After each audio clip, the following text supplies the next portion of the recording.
उम्मीद रख, उम्मीद रख, उम्मीद पर तो पूरी दुनिया कायम है। कुछ ऐसा जरूर होगा जो हम सबके लिए अच्छा होगा। चलता हूँ दादी, वरना बहुत लेट हो जाएगा। ये कहकर अमन वहाँ से उठा तो देखा रीमा वहाँ अपनी आंखों में आंसू लिए खड़ी थी। वो अमन को देखकर बोली, भैया मंदिर में जो हुआ वो सही था या अब जो मंदिर में होने जा रहा है वो सच है? भाभी तो सही मायने में मेरी प्राची ही है, क्योंकि उसकी मांग में आपने पहले सिंदूर भरा था। वही मेरी भाभी है सही मायने में, और आपकी पत्नी भी। क्यों आप ये शादी कर रहे हो? ये शादी रोक दीजिए भैया, मेरी बात मानिए। ये कहकर रीमा रोने लगी तो अमन उसके सर पर हाथ फेरते हुए बोला, रो मत पागल, बस उम्मीद करो और प्रार्थना करो कि कुछ अच्छा हो जाए। उम्मीद करना और प्रार्थना करना अब हमारे बस में नहीं रहा है भैया। चलिए, मम्मी आपको बुला रही हैं। इधर प्राची पार्लर में तैयार हो रही थी। दुल्हन की तरह सजी प्राची मानो नूर की परी लग रही थी। आयशा और अमन की शादी की घड़ी भी नजदीक आ रही थी और प्राची और युग की शादी की घड़ी भी। लेकिन इन सबके बीच अभी भी कुछ ऐसा जरूर था जो सबकी जिंदगी हमेशा हमेशा के लिए बदलने वाला था, और वो थी वो वीडियो क्लिप जो अमित के पास थी।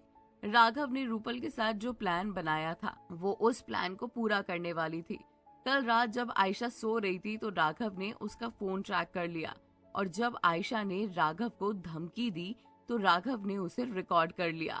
राघव ने फोन ट्रैक करके दिव्यांशी का पता लगाकर उसे फार्म हाउस से निकलवा लिया था। अब बस बाकी था तो वो वीडियो क्लिप लाना। रूपल, दिव्यांशी और राघव तीनों एक साथ राघव के साथ बैठकर अपने सर पर हाथ रखकर सोच रहे थे और एक दूसरों से कह रहे थे कि अब हम क्या करें। दिव्यांशी को तो हमने बचा लिया, लेकिन वो वीडियो क्लिप कहाँ से लेकर आए? अगर वो वीडियो क्लिप नहीं मिली तो आज आयशा और अमन की शादी हो जाएगी। कुछ तो करना होगा, मैं क्या करूं?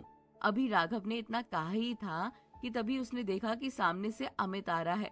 अमित को आते देख राघव का गुस्सा बढ़ गया और उसका खून खौल गया। अमित को आते देख ही वो अपनी जगह से उठा और अमित को जोर का तमाचा मारते हुए बोला, तूने मेरे साथ गद्दारी की, मैंने तुझ पर भरोसा किया और तू गद्दारी कर रहा था। अब क्यों आया है यहाँ? हाँ, क्या लेने आया है? अपनी महबूबा की शादी में जाकर शामिल हो, ठीक है? देख, तेरे बच्चे के साथ साथ तेरा भी खून करने वाली है वो। तुझे क्या लगता है वो तुझसे प्यार करती है? उसे सिर्फ दौलत से प्यार है। वो सिर्फ और सिर्फ दौलत से प्यार करती है, ना कि तुझसे और ना ही तेरे होने वाले बच्चे से। जा, शामिल हो जा उसकी शादी में, हम सबकी नजरों से दूर जा। ये सुनकर अमित अपने दोनों घुटनों के बल नीचे गिरकर दोनों हाथ जोड़ते हुए रोते रोते बोला, मुझे माफ कर दो, मेरे मन में लालच आ गया था। मुझे लगा था कि हो सकता है आयशा मुझसे प्यार करती हो और मैं आयशा का साथ देकर खुद भी अमीर बन जाऊं। लेकिन जब मुझे पता चला कि आयशा को तो दौलत से ही प्यार है, ना कि मुझसे, तब मुझे एहसास हुआ कि मैं कितना गलत हूँ।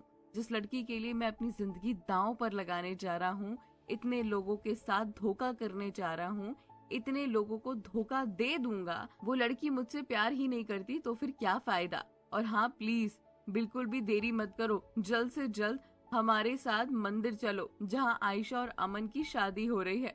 अमित के हाथों में वो वीडियो क्लिप देखकर राघव के चेहरे पर मुस्कान आ गई। वो रूपल और दिव्यांशी को गौर से देखते हुए मुस्कुरा कर बोला, देखो, मैंने कहा था ना कुछ तो अच्छा होगा लास्ट टाइम पर। देखो, अमित ने अपनी गलती कबूल कर ली है, अब हमें जल्दी से चलना होगा वरना शादी संपन्न हो जाएगी। और इतना कहकर अमित, रूपल, दिव्यांशी और राघव गाड़ी में बैठ गए। राघव ने 180 की स्पीड से गाड़ी भगाई और मंदिर की ओर रवाना हुआ।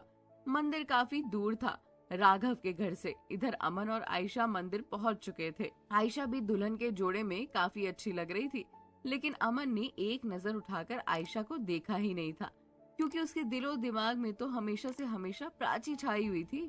आयशा और अमन मंदिर पहुंच चुके थे तो पंडित जी ने पूजा की विधि संपन्न करना शुरू किया। वो मंत्र पढ़कर दोनों की शादी के प्यारे बंधन में बांधने वाले थे। पंडित जी जोर जोर से मंत्र पढ़ रहे थे, उनका विवाह संपन्न करवा रहे थे। मंत्रों के जाप की गूंजती हुई ये आवाज अमन के दिल को छल्ली कर करके जा रही थी। बगल में बैठी आयशा अमन को हर पल ऐसे प्रतीक करवा रही थी जैसे कि उसकी पत्नी नहीं बल्कि उसके लिए एक गले का फंदा हो। वो आयशा में भी अपनी प्राची को ढूंढने की कल्पना कर रहा था, लेकिन आयशा में कहाँ उसे प्राची नजर आने वाली थी। जमीन आसमान का फर्क था आयशा और प्राची में। जहां आयशा चंट चालाक और सेल्फिश लड़की थी, वहीं प्राची दूसरों के लिए जीने वाली एक मासूम और सुशील लड़की थी। अब आगे क्या होगा? क्या वक्त पर इनकी शादी रोकी जाएगी?